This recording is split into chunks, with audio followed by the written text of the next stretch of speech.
Hello everyone. अच्छा, पिछली class में हमने सेक्शन 35 हमने शुरू किया था। जो सेक्शन 35 के डिस्कशन को हम आगे बढ़ाते हैं, ध्यान से समझना मेरी बात। Asset used for scientific research, अब ध्यान से सुनना। Asset used for scientific research sold without using for business, used in business and then sold. मेरी बात अब ना बहुत ध्यान से सुनिए, थोड़ा समझने वाला केस है। देखना, आपको थोड़ा सा ना एग्जांपल से समझाता हूं। देखो, हुआ क्या, आपने फाइनेंशियल ईयर प्रीवियस ईयर 16-17 में आपने एक असेट खरीदा था फॉर साइंटिफिक रिसर्च 1 लाख रुपए का। ठीक है, आपने फाइनेंशियल ईयर 16-17 में एक असेट खरीदा था for scientific research 1 lakh rupees का। ठीक है, अब गवर्नमेंट का कहना क्या था कि अगर आप कोई कैपिटल एक्सपेंडिचर इंकर करते हो फॉर साइंटिफिक रिसर्च तो उस कैपिटल एक्सपेंडिचर का आपको 100% डिडक्शन मिलेगा। तो ठीक है, असेट खरीदा है ना, असेट खरीदा है मतलब it is a capital expenditure.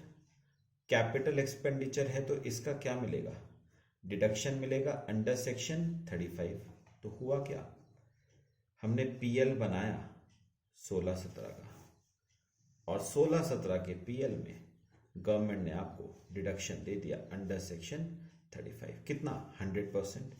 तो 1 लाख का 100% मतलब पूरे 1 लाख रुपीस का गवर्नमेंट ने आपको क्या दे दिया, डिडक्शन। चलो, यहां तक की बात हो गई हमारी।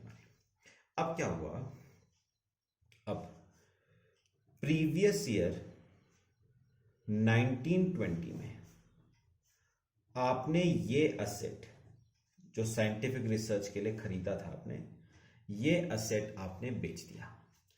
अब ना इसमें 2 बातें हो सकती हैं, सुनो 2 बातें। कौन सी?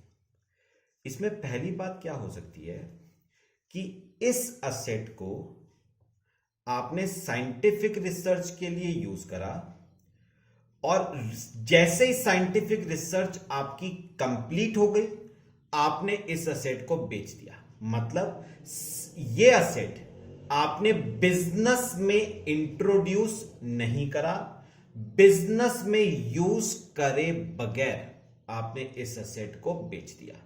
मतलब इस असेट से साइंटिफिक रिसर्च करी, इस असेट को बिजनेस में इंट्रोड्यूस नहीं करा, और सीधे इस असेट को आपने मार्केट में क्या कर दिया, सेल। मतलब पहला केस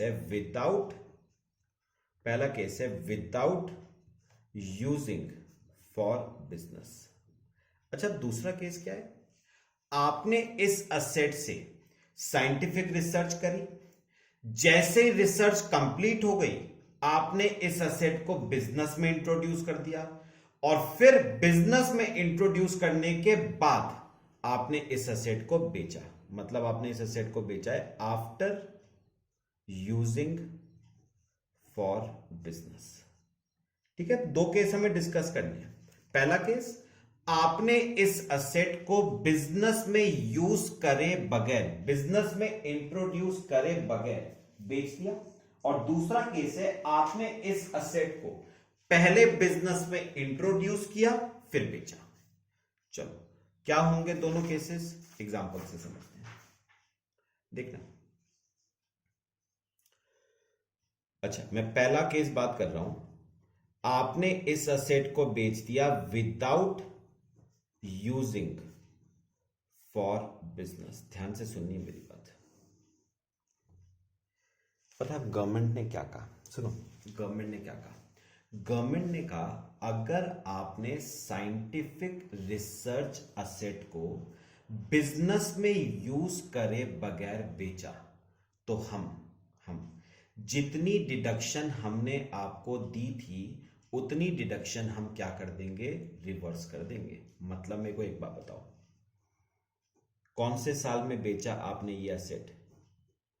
1920 में बेचा, sold without using for business. कौन से साल में बेचा? 1920 में। तो गवर्नमेंट का कहना क्या था कि हम जितना डिडक्शन हमने आपको दिया था वो डिडक्शन हम क्या कर देंगे, रिवर्स, अगर आपने इस असेट को बिजनेस में यूज करे बगैर बेचा तो गवर्नमेंट ने बताओ कितने का डिडक्शन आपको दिया था, 1 लाख रुपए का डिडक्शन दिया था। अब गवर्नमेंट कह रही है हम उस डिडक्शन को क्या कर देंगे, रिवर्स, अंडर सेक्शन 35। ध्यान से सुना, मैंने गवर्नमेंट से पूछा कि कितना रुपए आप रिवर्स करोगे। गवर्नमेंट ने कहा हम पता है कितना रिवर्स करेंगे, सुना, हम कितना रिवर्स करेंगे, जितना आपने डिडक्शन लिया था अंडर सेक्शन 35 और selling price which ever is less. मतलब मुझे एक बार बताओ, सेलिंग प्राइस मतलब क्या, जितने का ये एसेट बेचा। तो मुझे एक बार बताओ, आपने सेक्शन 35 में डिडक्शन कितने का लिया था, 1 लाख का, और सेलिंग प्राइस सपोज ये एसेट 1.5 लाख का बिका, दोनों में से जो भी लेस है हम वो रिवर्स कर देंगे। तो दोनों में से लेस क्या है, 1 लाख रुपए लेस है, तो वो हम क्या कर देंगे, रिवर्स। तो समझ मुझे ये आया, जिस साल में ये असेट आपने खरीदा था गवर्नमेंट ने उस साल में उस 1 लाख का आपको क्या दे दिया था, डिडक्शन। अब फ्यूचर में अगर आपने ये असेट बिजनेस में इंट्रोड्यूस करे बगैर बेचा तो गवर्नमेंट उस 1 लाख को अब क्या कर रही है, रिवर्स।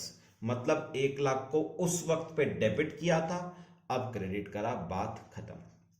बात ना फिलहाल खत्म हो गई, लेकिन अभी एक बात इसमें और है। गवर्नमेंट ने कहा तुमने अब ये असेट बेचा, सुनो, 1 लाख का असेट, 1 लाख का असेट तुमने कितने का बेचा, 1 लाख का असेट तुमने 1.5 लाख का बेचा। कितना एक्सेस बेचा, 50,000। वो 50,000 रुपए, वो 50,000 रुपीज जो एक्सेस है वो टैक्सेबल होगा अंडर द हेड। कौन से हेड में, वो 50,000 कैपिटल गेन हेड में क्या होगा, टैक्सेबल होगा। ठीक है, तो मेरे को एक बार दोबारा से बता दो, जरा बात सुनना मेरी, मेरे को एक बार दोबारा से बताओ गवर्नमेंट ने क्या कहा। गवर्नमेंट ने कहा, याद है थोड़ा सा एक मैचिंग कंसेप्ट मैंने आपको पहले भी बताया था बैलेंसिंग चार्ज के टाइम पे। मैंने आपको क्या कहा था, पीएल जितने से डेबिट होता है ना, मैक्सिमम बोल रहा हूं मैं, मैक्सिमम आप पीएल को उतने से ही क्रेडिट कर सकते हो, उससे ज्यादा से नहीं। तो मुझे बताओ, आपने ये असेट जब खरीदा था तो पीएल को कितने से डेबिट करा था, 1 लाख से। तो अब आप पीएल को 1.5 लाख से क्रेडिट नहीं कर सकते, आप मैक्सिमम कितने से क्रेडिट कर सकते हो, 1 लाख से। मतलब ये 1 लाख अब आपका क्या हो गया, टैक्सेबल हो गया। कौन से हेड में, पीजीबीपी हेड में ये 1 लाख आपका क्या हो गया, टैक्सेबल। मैंने गवर्नमेंट से पूछा बस ये 1 लाख ही टैक्सेबल होगा, गवर्नमेंट ने कहा नहीं, आपने असेट 1.5 लाख का बेचा है तो 1 लाख तो टैक्सेबल होगा पीजीबीपी हेड में, उससे ज्यादा आप पीजीबीपी हेड में कर नहीं सकते। बचा हुआ 50,000 टैक्सेबल होगा under the head capital gains. ठीक है, अच्छा अभी मैं एक चेंज कर रहा हूं थोड़ा सा। अज्यूम करते हैं ये असेट मार्केट में 1.5 लाख का नहीं 80,000 रुपए का बिका। ठीक है, चलो एक और पीएल बनाओ 1920। अब मुझे बताओ गवर्नमेंट ने क्या कहा। गवर्नमेंट ने कहा अगर आपने इस असेट को बिजनेस में इंट्रोड्यूस करे बगैर बेचा तो आपको जो डिडक्शन हमने पहले दी थी उसको अब हम क्या कर देंगे, रिवर्स। तो मैंने कर दिया डिडक्शन रिवर्स्ड अंडर सेक्शन 35। अब कितनी डिडक्शन रिवर्स होगी, जितनी डिडक्शन आपको गवर्नमेंट ने उस वक्त पे दी थी 1 लाख और सेलिंग प्राइस। अब बताओ मैं सेलिंग प्राइस कितना अज्यूम कर रहा हूं, 80,000। तो 1 लाख और 80,000 विच एवर इज लेस, तो 80,000 रुपए की डिडक्शन आपकी क्या हो गई, रिवर्स। ठीक है, अब मैंने ना गवर्नमेंट से एक बात पूछी, मैंने कहा जब असेट 1.5 लाख का बिका था तो आपने कहा था जितना एक्सेस है 50,000 रुपए वो कैपिटल गेन हेड में टैक्सेबल हो जाएगा, मतलब वो कैपिटल गेन हो जाएगा। तो अब बताओ, अब ये असेट 1 लाख से कम का बिका, 20,000 रुपए कम का बिका, तो फिर इस 20,000 को कैपिटल लॉस मानो और मुझे उस कैपिटल लॉस का बेनिफिट दो। गवर्नमेंट ने कहा भैया किस बात का बेनिफिट तू मांग रहा है भाई, एक बार बताओ। सुनो मेरी बात सुनना ध्यान से।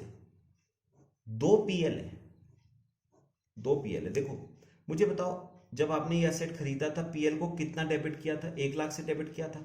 अब बताओ हमने पीएल को कितने से क्रेडिट करा? 80 से क्रेडिट करा। तो किस बात का तुम बेनिफिट मांग रहे हो? बेनिफिट ऑलरेडी मिल तो चुका है तुम्हें इस 20,000 का। भाई एक बात सुनो, अगर हम 1 लाख में से पूरा 1 लाख रिवर्स करते तब तो तुम 20,000 का बेनिफिट हमसे मांग सकते थे, कैपिटल लॉस का बेनिफिट। लेकिन हमने 1 लाख में से रिवर्स सिर्फ कितना करा है? सिर्फ 80,000 ही तो रिवर्स करा है। हमने पूरा 1 लाख कहां रिवर्स करा? तो वो जो 20,000 का बेनिफिट आप मांग रहे हो वो ऑलरेडी, ये देखो ना, काटो इसे, बताओ कितना बचता है? 20,000। तो बताओ वो 20,000 का बेनिफिट ऑलरेडी आप पीएल में से ले तो चुके हो। अब किस बात का बेनिफिट? तो याद रखना, अगर ज्यादा का बिका तो excess will be taxable under the head capital gain. लेकिन अगर कम का बिकता है तो उस कम को कैपिटल लॉस नहीं मान लेना। क्यों? क्योंकि गवर्नमेंट ने कहा कैपिटल लॉस आप तब मान सकते थे अगर हम पूरे 1 लाख को क्या करते? रिवर्स। तो 20,000 आप क्या मांग लेते? Capital loss. लेकिन हमने 1 लाख में से सिर्फ 80 ही तो रिवर्स करा। तो वो जो 20,000 का बेनिफिट आप चाहते हो, वो 20,000 का बेनिफिट ऑलरेडी आपको 16-17 में मिल तो चुका है। और जब मिल चुका है तो अब किस बात का बेनिफिट? ठीक है, तो ये बताओ, ये हमारा केस कौन सा था? जब आपने साइंटिफिक रिसर्च असेट बेचा विदाउट यूजिंग फॉर बिजनेस। अब बात करते हैं सेकंड केस। सुनो सेकंड केस। अब केस 2 है सोल्ड आफ्टर, ध्यान से सुननी है मेरी बात, आफ्टर यूजिंग फॉर बिजनेस। अब सुनो हुआ क्या है। अब पता है हुआ क्या? अब हुआ ये है कि आपने एक असेट साइंटिफिक रिसर्च के लिए खरीदा था, आपने उस असेट को साइंटिफिक रिसर्च के लिए यूज करा और साइंटिफिक रिसर्च में यूज करने के बाद आपने उसे बिजनेस में इंट्रोड्यूस कर दिया, बिजनेस में यूज करा और फिर उस असेट को मार्केट में आपने बेचा।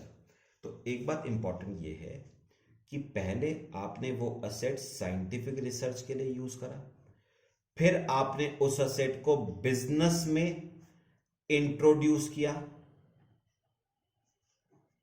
ठीक है। अच्छा, फिर आपने वो असेट बिजनेस में यूज करा और फिर जाके आपने उस असेट की मार्केट में क्या करी है? सेल, ठीक है। अच्छा अब मेरी बात सुनो। गवर्नमेंट ने कहा अगर आप कोई असेट बिजनेस में इंट्रोड्यूस करते हो तो याद रखना हमारे टैक्स में ब्लॉक ऑफ असेट का सिस्टम चलता है। तो अगर आपने ये असेट बिजनेस में इंट्रोड्यूस कर दिया तो बिजनेस में इंट्रोड्यूस करते ही वो ब्लॉक ऑफ असेट में शामिल हो जाएगा। मतलब एक बात समझो, सुनो सुनो, ये जो असेट था पता है कौन सा असेट था? प्लांट और मशीनरी, 15% वाला असेट था ये।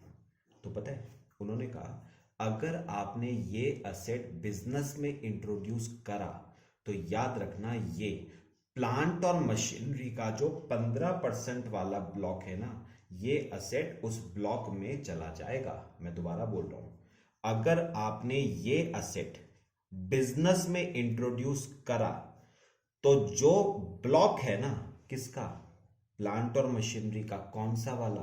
15% वाला ब्लॉक। तो ये असेट इस ब्लॉक में क्या हो जाएगा? शामिल हो जाएगा। चलो एक स्टेटमेंट बनाए, याद करो वो स्टेटमेंट आप बनाते थे ब्लॉक की, स्टेटमेंट शोइंग डेप्रिसिएशन। चलो मुझे बताना सबसे पहले क्या आता है स्टेटमेंट में? Opening WDV of block of plant and machinery. Suppose example लेता हूं, suppose opening WDV block of plant और मशीनरी की थी 5 लाख रुपए। अच्छा फिर इसमें क्या ऐड करते हो? Actual cost of assets acquired. अब बताओ आपने यहां पर कौन सा असेट इस ब्लॉक में इंट्रोड्यूस किया है?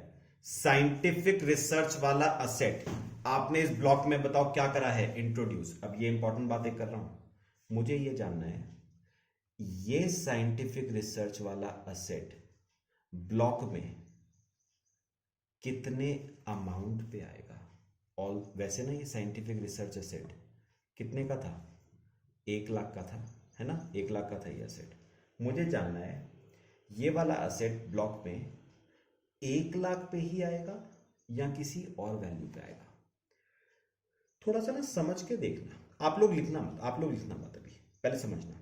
सपोज मैं इस असेट को ब्लॉक में 1 लाख पे ही शो करता हूं, 1 लाख पे ही शो करता हूं, तो सोच के देखना इसका इफेक्ट क्या पड़ता है। सुनो, ये हो जाएगा 6 लाख। और बताओ फिर इस 6 लाख पे हम क्या क्लेम करेंगे? डेप्रिसिएशन सपोज 15% का है ना? तो 6 लाख पे 15%, 90,000 का डेप्रिसिएशन। तो क्लोजिंग WDV आ गई 5,10,000। अब सोच के देखो कि आपने जो ये 90,000 का डेप क्लेम करा है, आपने 1 लाख के असेट पे भी 15% का डेप्रिसिएशन यानी 15,000 का डेप्रिसिएशन आपने क्लेम कर लिया है, जो कि पता है मेरे ओपिनियन में सरासर गलत है। समझ के देखना क्यों।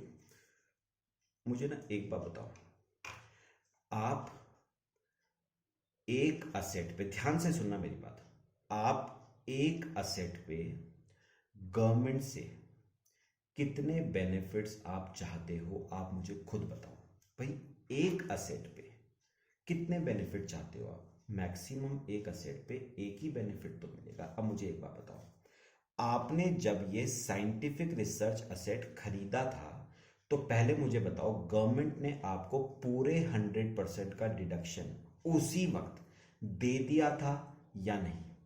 पूरे 1 लाख रुपए का बेनिफिट 16-17 में दे दिया था या नहीं? दे दिया था ना? अब मुझे एक बात बताओ, गवर्नमेंट आपको उंगली पकड़ा रही है, आप गवर्नमेंट का गला पकड़ रहे हो। सुनो, आपने गवर्नमेंट को क्या कहा? भाई वो जो 16-17 में आपने हमें बेनिफिट दिया था ना 1 लाख का, वो तो बेनिफिट कौन सा था? डिडक्शन अंडर सेक्शन 35 का।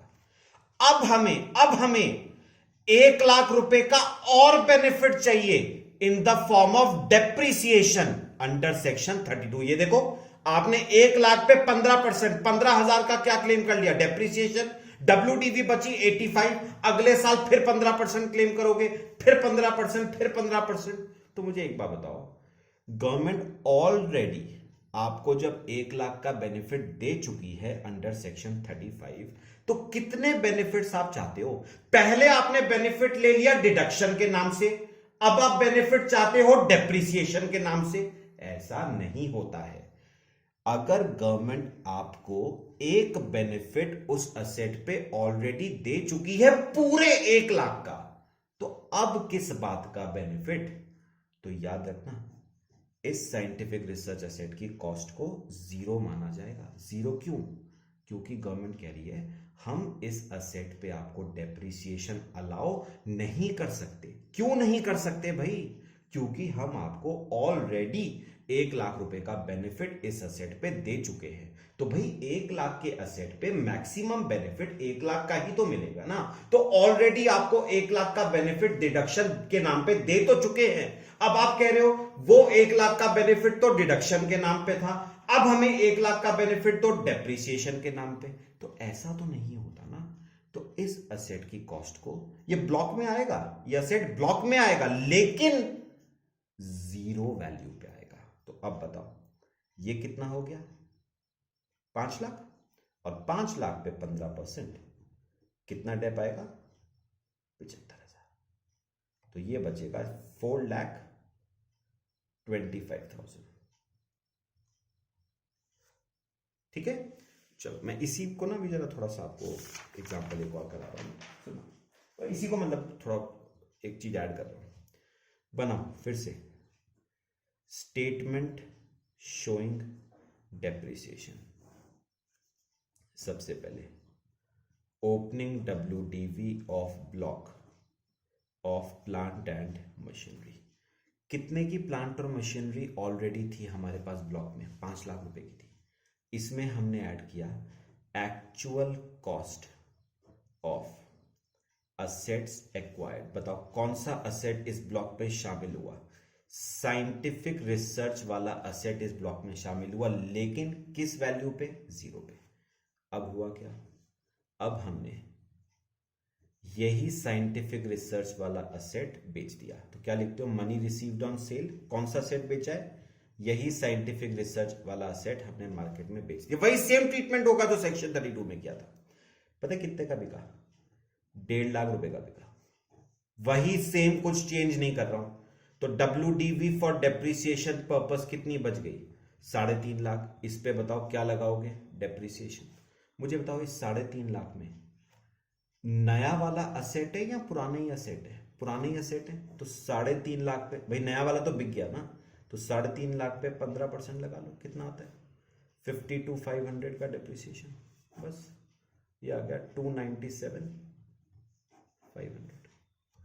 तो ये ट्रीटमेंट हो गया अगर साइंटिफिक रिसर्च असेट मार्केट में क्या किया जाता है? सेल। ठीक है, एक बार ना ये वाला केस अपने आप एक बार बहुत ध्यान से ट्राई करोगे। ठीक है। अच्छा, सेक्शन 35 में अभी एक पार्ट और है, वो मैं आपसे नेक्स्ट लेक्चर में डिस्कस करता हूं। Till then thank you.